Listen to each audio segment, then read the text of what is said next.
আসসালামু আলাইকুম। কেমন আছেন সবাই? আশা করি ভালো আছেন। আজকে বৃহস্পতিবার ২৬শে সেপ্টেম্বর ২০২৪ সাল। আমার রান্নাঘরে আপনাদের স্বাগত জানাই। আজকে আমি আপনাদের একটা জায়গায় নিয়ে যাব, নতুন জায়গা। আমি এর আগে যাইনি, আমার হাজবেন্ড গিয়েছিলেন। আজকেই সে জায়গায় আমি যাব, আর সাথে করে আপনাদেরও নিয়ে যাব। Good morning. সকাল ৬টায় আমি আজকে আমার ব্লগটা শুরু করেছিলাম। সকাল থেকেই আকাশটা দেখেন, যে কোনো সময় ঝরে পড়বে। তো রান্নাটা একটু তাড়াতাড়ি করতে হবে, কারণ আসতে হবে, কখন আসবো বা আসতে পারবো সেইটার কোনো গ্যারান্টি নাই, মানে একটু দেরি হবে। তো সকালবেলা রান্নাটা আমি আজকে পেঁপে রান্না করব একটু অন্যরকমভাবে, আর একটু রুটি বানাবো, আর ভাতও রান্না করেছি। এই পেঁপেটা কীভাবে রান্না করছি চলুন। আজকে আমার বাসায় বাজার বলতে একটু শাক আছে, আর হচ্ছে পেঁপেটাই আছে। বাজার করা হয়নি, বিকালে বাজার করব। এই কারণে এই পেঁপে দিয়ে আজকে একটা দারুণ রেসিপি বানাচ্ছি। পেঁপে তো এমনি পুষ্টিকর খাবার, শরীরের জন্য খুবই উপকারী। অনেকেই কিন্তু পেঁপে খাইতেই চান না। পরিচিত অনেক মানুষ আছেন পেঁপে তাকে পছন্দই করেন না, কিন্তু আমি ভিটামিনের দিকটা চিন্তা করে বিভিন্নভাবে রান্না করে খাওয়ানোর চেষ্টা করি। আজকে এই পেঁপেটা একটু কষিয়ে নিচ্ছি, তারপরে এখানে সারপ্রাইজ একটা ব্যাপার আছে। আমি সেই সারপ্রাইজ ব্যাপারটা রান্না করতে করতেই বলছি। একটু মশলাগুলো দিয়ে ভালো করে কষিয়ে যদি পেঁপেটাকে একটু রসা করে রান্না করা যায়, তাহলে কিন্তু মন্দ লাগে না। কষানো হয়ে গেলে দিয়ে দিলাম গরম পানি। এবার পেঁপেটা রান্না হতে থাকুক। এর মধ্যে আমি একটা কাজ করি। কাজটা হলো, এই যে ডিম ৩টা সিদ্ধ করেছিলাম, সেই 3টা ডিমের মধ্যে একটা ডিম পচা। ৫৫ টাকা হালি ডিম কিনে ডিম যদি একটা পচা হয়ে যায়, ৫৫ টাকার মধ্যে একটা ডিম যদি পচা হয়ে যায়, তাহলে মনে প্রচণ্ড কষ্ট লাগে। আমারও ভীষণ কষ্ট হয়েছে আজকে, জানেন। এই ডিমটা আমি একটু ফালি ফালি করে কেটে নিয়েছিলাম। এইটাকে এখন তেলে একটু রাঁধুনি ফোড়ন দিয়ে, হলুদ আর লবণ দিয়ে একটু ভেজে নিব। এই যে এই ডিমটাকে যে এইভাবে কেটে নিলাম, এই ডিমটাকেই আমি ভেজে তারপরে এই যে পেঁপের তরকারিতে দিয়ে দিব। এইটা আপনি যদি রুটি দিয়ে খাইতে চান, রুটি দিয়েও ভীষণ ভালো লাগে। আবার আপনি যদি ভাত দিয়ে খাইতে চান, ভাত দিয়েও ভীষণই ভালো লাগে। আর আজকে এই তরকারিটা আমরা খাবো হচ্ছে রুটি দিয়ে। রান্নার শেষে একটু ভাজা জিরার গুঁড়াটা দিয়ে দিলাম, আর একটু লবণটাকে চেক করে দেখব। ব্যাস, রান্নাটা কমপ্লিট। এবার চলুন খেতে চলে যাই। আপনাদেরকেও সাথে নিয়ে যাচ্ছি। এই যে রান্না আমার কমপ্লিট, খেয়ে দিয়ে বের হয়ে গিয়েছি অলরেডি।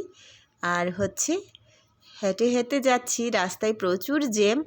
একটু সামনে গিয়ে তারপরে বাসে উঠব। আর যেখানে যাচ্ছি সেখানে একটু বাসে করেই যেতে হবে। সাথে আমার মেয়েকেও সাথে নিয়েছি, সে হলো কলেজে যাচ্ছে। আমারই মেয়েটা একাদশ শ্রেণীতে বিপিএটিসি কলেজে পড়ে। তো ওকে সাথে নিয়েই রওনা দিয়েছি রাস্তায় আমার গন্তব্যের উদ্দেশ্যে। আমি আমার গন্তব্যে চলে এসেছি। কোথায় চলে এসেছি জানেন? এটা সাভারে অবস্থিত রামাবাজার নামের একটা বাজার। এইখানে বেশ অনেকগুলো সরিষার তেলের মিল আছে। এখান থেকেই সরিষার তেল কিনতে এসেছি। মিলের ভাঙানো সরিষার তেল নিশ্চয়ই খাঁটি, এটা চিন্তা করেই এসেছি। আর এসে এখানে মেশিনগুলো আমি একটু দেখছিলাম কিভাবে তেলগুলো বের হচ্ছে, আর কিভাবে ঘানি থেকে সরিষার তেলটা ভাঙাচ্ছে। তো এই যে এখানে পরিশোধন হয়ে এখানে বের হয়ে আসছে। এই যে এখানে অনেকগুলো কলের মতো কি আছে, এখান দিয়ে তেলগুলো পড়ছে। আর ওই পাশে ওই যে নীল ড্রামটা দেখছেন, ওই নীল ড্রামে হচ্ছে মেশিন থেকে এনে তেলটা ঢালছে। একটা মিলে বেশ বড় বড় ৩-৪টা মেশিন আছে, আর সেখান থেকে তেল উৎপাদন করছে। তো এইখানে তেলের দামটা একটু সাশ্রয়, এই কারণেই এসেছি। তেলের দাম সাশ্রয়, তার সাথে সাথে আবার হচ্ছে খাঁটি একটা জিনিস। আমরা সরিষা তেলে রান্না করা তরকারি খাই। এই সরিষার তেল দিয়ে রান্না করা তরকারি খেলে গ্যাসের প্রবলেমটা খুবই কম হয়। এই কারণে সরিষার তেল দিয়ে তরকারি খাওয়ার চেষ্টা করি। এইখানে সরিষার তেলের কেজি নিয়েছে পার কেজি ১০৭ টাকা। তার মানে বাজারে যদি আপনার ৫ লিটারের একটা বোতল কিনতে যায়, সেখানে ১১০০ টাকা ১১৫০ টাকার মতো লাগে। রূপচাঁদা সরিষার তেলটা মনে হয় 1100 টাকা, আমার সঠিক মনে নেই। আর এই মিল থেকে যদি সেই 5 লিটারের এক বোতল তেল কিনা হয় তাহলে লাগে হলো 720 টাকা। কতটা টাকা সাশ্রয় হয়েছে। তো এই তেলগুলো নিয়ে তারপরে চলে আসছি। বেশি খরচ নয়, আমার বাসা থেকে 80 টাকার মতো গাড়ি ভাড়া খরচ হয়েছে। আমি যখন বাসায় ব্যাক করেছি তখন বাজে হলো 12টা। তো দুপুরে রান্নাটা করতে হবে। বলেছিলাম আপনাদের সাথে সকালবেলায় যে আমার হলো শাক আছে, এই কচু শাক সেই বাড়ি থেকে আসা। এই কচু শাকটাকে একটু ভর্তা করব, সিদ্ধ বসিয়ে দিয়েছি। আর এই যে সাজনা পাতা আছে, এই সাজনা পাতাটা রান্না করলে কেমন জানি লাগে, মানে খসখসা টাইপের। এই কারণে ভাবছি এটা দিয়ে একটা নতুন রেসিপি বানাবো, আর সেই নতুন রেসিপিটার সাথেই থাকবেন। সাজনা পাতাকে সুপারফুড বলা হয়। সাজনা পাতা প্রচুর পুষ্টিকর, এই কারণে ফেলে দিতেও মন চাচ্ছে না। তারপর কত দূর থেকে এসেছে বলুন তো, এই কারণে এটাকে প্রক্রিয়া করে তারপরে খাবার উপযোগী করতে হবে। তো চলুন কিভাবে কি বানাচ্ছি সেটা আপনাদের সাথেও শেয়ার করি। একটু আতপ চাল আর ডাল দিয়ে আমি ব্লেন্ড করে নিয়েছি। এবার এর মধ্যে লবণ, হলুদ, মরিচ আর পেঁয়াজ রসুন দিয়ে ভালো করে মাখিয়ে নিয়েছি। এইটাকে বড়া বানাবো। একটা মজার ব্যাপার কি জানেন, এটাকে বড়া বানাতে বানাতে আমার প্রচণ্ড হাসি পাচ্ছিল। কালারটা হলো সবুজ আর এটা ভাজার পরে হয়ে গিয়েছিল একদম কালো, তাই আর কি বললাম। আর মেয়েরা জিজ্ঞাসা করতেছিল আমাকে যে আম্মা এটা কী, পরে আমি কি বলেছিলাম ওদের, গোবর ভাজা।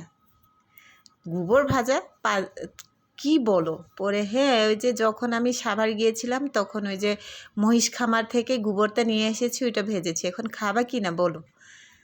তারপরে আর কি, এই যে দেখেন কেমন কালো কুচকুচে হয়েছে, হাসির কথা নয় বলুন তো। এখন একটু তরকারি রান্না করতে হবে রাত্রের জন্যে। মাছ দিয়ে পেঁপে তাই রান্না করব।